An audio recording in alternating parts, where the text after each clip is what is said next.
Magandang gabi po mga kababayan. Pag-usapan po natin yung bagong mapa na inilabas ng China. Pinablish ng China. 2023 edition ng kanilang bagong mapa. Bagong mapa na nagpapatunay na sila ay nang-aagaw ng teritoryo. Dahil po sa bagong mapa na ito, may tinapyas po sila na teritoryo, malaking teritoryo sa India. Well, hindi lang sa India, of course. Pati sa Malaysia, syempre sa Pilipinas, at yung Taiwan talagang ipinasok na. Well, talaga naman daw na sa China yan eh. Kaso, ayaw nga sa inyo ng Taiwan eh. Kaya nga nagsasarili. Hindi naman umaasa sa inyo ng kinakain nila ang Taiwan. Bakit ninyo pinipilit? Kayo ang may kailangan kasi sa Taiwan. So ngayon, ano po ba ang ibig sabihin nito? Nitong pagpapublish ng bagong mapa na isinali yung mga teritoryong kanilang inagaw. Actually, hindi pa naman talaga naaagaw. Inaagaw pa lang. Hindi pa naman napapasa kanila. Pinag-aawayan pa eh. Pero sa bagong mapa nila, kasali na. And mind you, mayroon pa silang plano ng mas malaki pa. Alam mo na balak pala nilang kuhanin yung ating yung teritoryo ng Sultanate of Sulu. Dahil sa noong araw, during ancient times, kasama daw ito sa vassal state daw nila ang Sultanate of Sulu. Nakikipagkalakalan lang naman kayo noon sa... Kasi noong panahon, yung Sultanate of Sulu, parang yan yung pinakasentro noon ng Southern Philippines. Pinakasentro, commercial center, napaka maunlad na lugar sa Pilipinas. Kasi maaaring baka pa, naging parte po siya noong Majapahit Empire. Yung Srivijaya, Majapahit Empire. Pwedeng yun pa. Mas maniwala pa ako na doon yun kasali. Dahil talagang yung Southern Philippines noon kasama dyan, dumadalaw dito yung emperor noon. Yung parting Mindanao lang po. Kasi wala pa namang Pilipinas noon eh. Mga little kingdoms lang. Naging Pilipinas lang naman tayo nung dumating ang Kastila eh. Tapos itong Sultanate of Sulu inaangkin nila. Nabalak nilang bawiin balang araw dahil vassal state. Dumalaw lang doon yung dating sinaunang hari ng Sultanate of Sulu, yung si Paduka Batara. Dumalaw doon dahil kaibigan, baka in-invite, tapos hindi na nakabalik. Duda ako doon eh. Kasama yung buong pamilya, mga asawa, hindi na nakabalik dito or talagang sadyang hindi pinabalik. Namatay doon yung dato, yung hari. Kaya binigyan sila doon ng isang maliit na community. Doon na sila namuhay, pati mga anak, future generations, doon na lumaki, naging mga Chinese na. Pero naalala pa nila yung history ng Sultanate of Sulu. Pero ayaw na nilang bumalik dito. Talagang Chinese na sila. Tapos ngayon, gusto nilang i-include pa sa mapa nila. Hindi pa nila nagawa ngayon, medyo takot pa siguro. Ang isinali lang nila yung nakuha nila dyan sa West Philippine Sea. Siguro, pag mas lumakas-lakas pa sila, kung nakuha na nila ang Taiwan, naging probinsya na nila ang Pilipinas, yan ay kung ang iboboto ninyong sa susunod na mga presidente ay isang Duterte or tuta ng isang Duterte. Hindi po imposible yan. Dahil ipinamigay na nga tayo during the time of Duterte.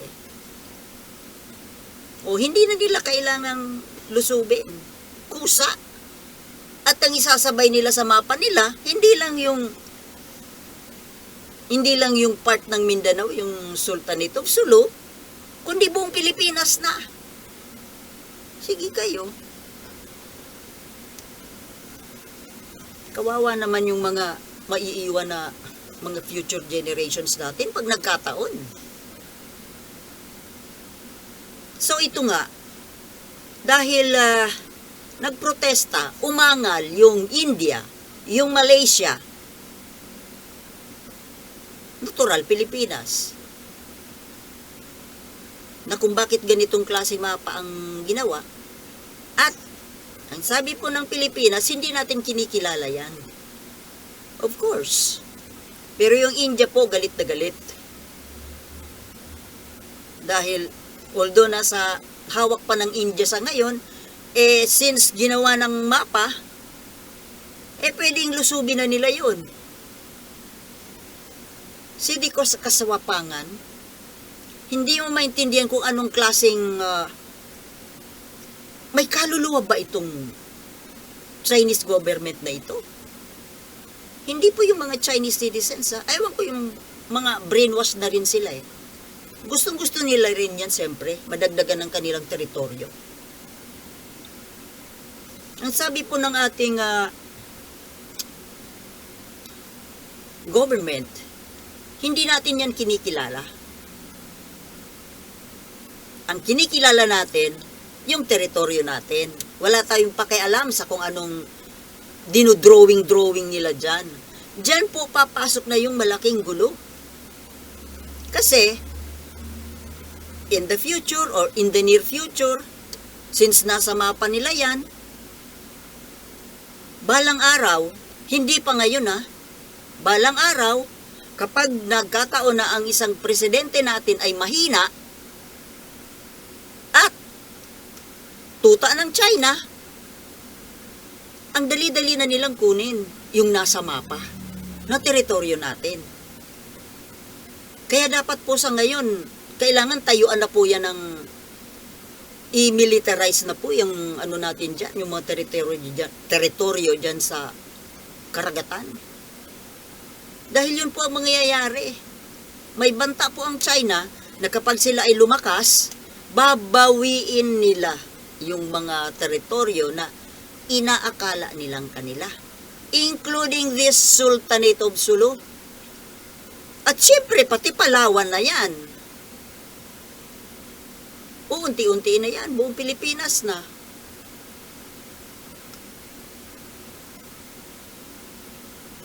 Kung hindi nga si Bongbong Marcos ang naging Pangulo paano kung anak ni Duterte ang naging presidente?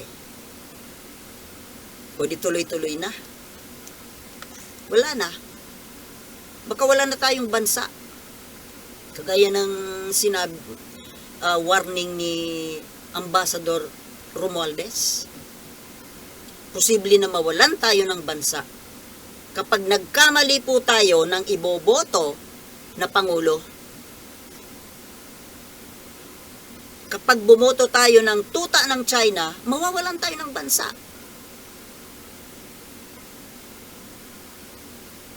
Kung hindi makabayan, makapilipino. Tingnan mo ngayon, sino ba ang mga tatakbong Pangulo ng bansa sa 2028? Tingnan ninyo kung pro-Pilipino ba yan o pro-China. Ano ba ang sinasabi niyan tungkol sa panghaharas ng China diyan sa West Philippine Sea? Ano ba ang mga pronouncement niyan? Ano ba ang sinasabi niyan, ang comment niyan, ang reaction niyan sa pambubuli at panghaharas ng China? May naririnig ba kayo?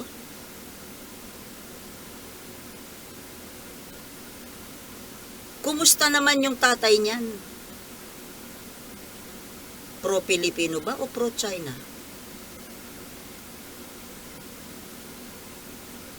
Ipinamimigay ba yung bansa natin o ibinibenta?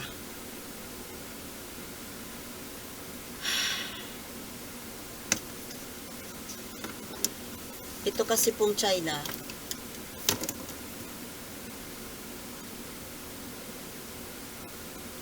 matyaga ito sa long-term planning ang kanila.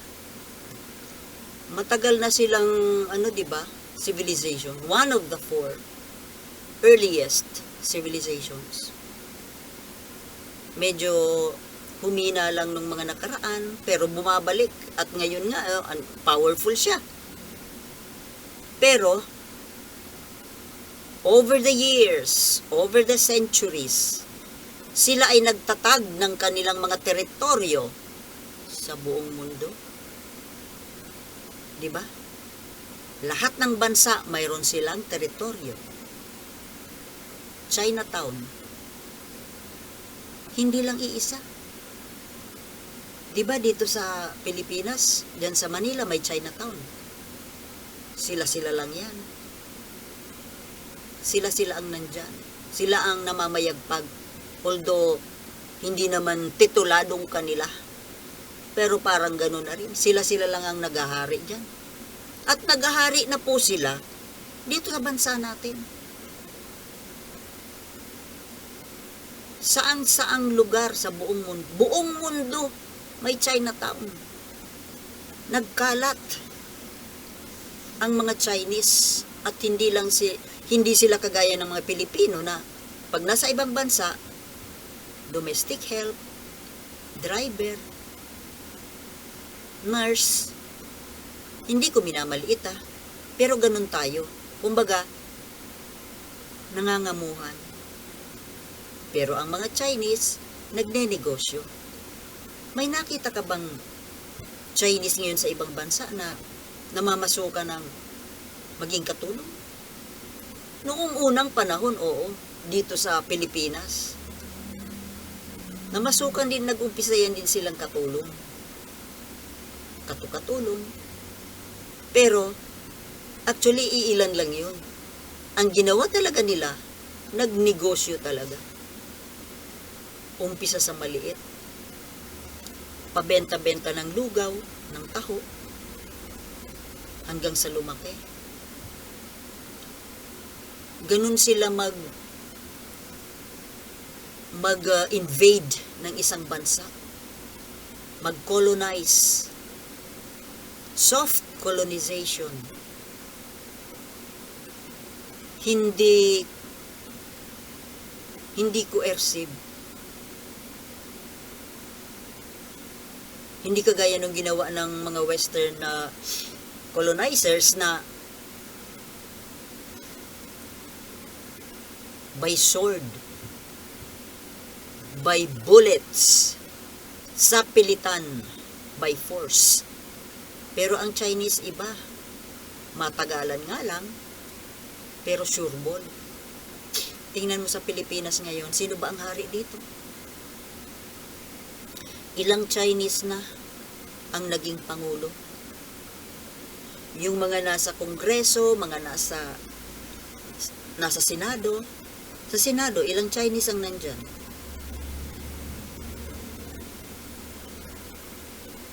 Nagkaroon tayo ng pangulo at pangalawang pangulo, although majority Filipino blood, pero yung isip at puso, Chinese. Influensyado. Brainwashed. Doon po ang pamamaraan nila ng pag-occupy, pag-colonize through the brain and through emotions. At stomach, economy. Kahit saan po may buong mundo na ang halos parang kasali na sa mapa nila eh. Yung mga communities nila sa mga very big cities, biggest cities sa buong mundo. Mga cities sa Amerika, New York, sa Canada, sa Europe, lahat, name it. Lahat nandyan sila. Mayroon nga silang mga sementeryo. Tingnan mo dito sa Pilipinas. Ang Pilipinas ba may sementeryo sa China? O ang Amerika? Mayroon bang Chinatown sa Filipino town or American town sa China? Papayag kaya sila na maglagay tayo doon ng Filipino town?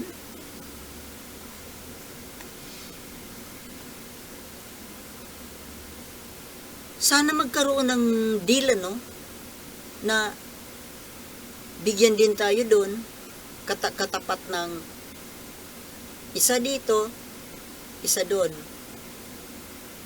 Isang Chinatown sa Pilipinas, isang Chinatown doon sa parang embassy. Kung saan sila may Chinatown, dapat yung bansang yun magkaroon din ng kanilang town sa China. Na libre sila doon magnegosyo, libre mamuhay ng kanilang kultura, dala-dala ang kanilang kultura. Mangyari kaya? Parang hindi eh. Pero sila, nag-invade sila. Lahat ng bansa na-invade nila. By culture. Tama? Kaya hindi ako magtataka. One of these in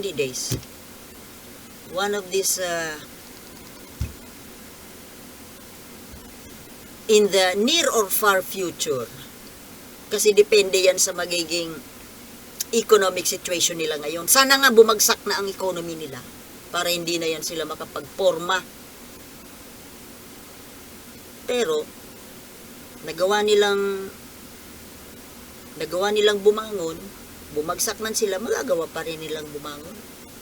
Pero sana matuto sila ng leksyon, Sana nga pag bumagsak ang economy ng China, Taiwan na ang pumalit. Taiwanese government, democracy. O, di ba? Masaya. Sana ganun ang mangyari. China ang lusubi ng democratic Taiwan.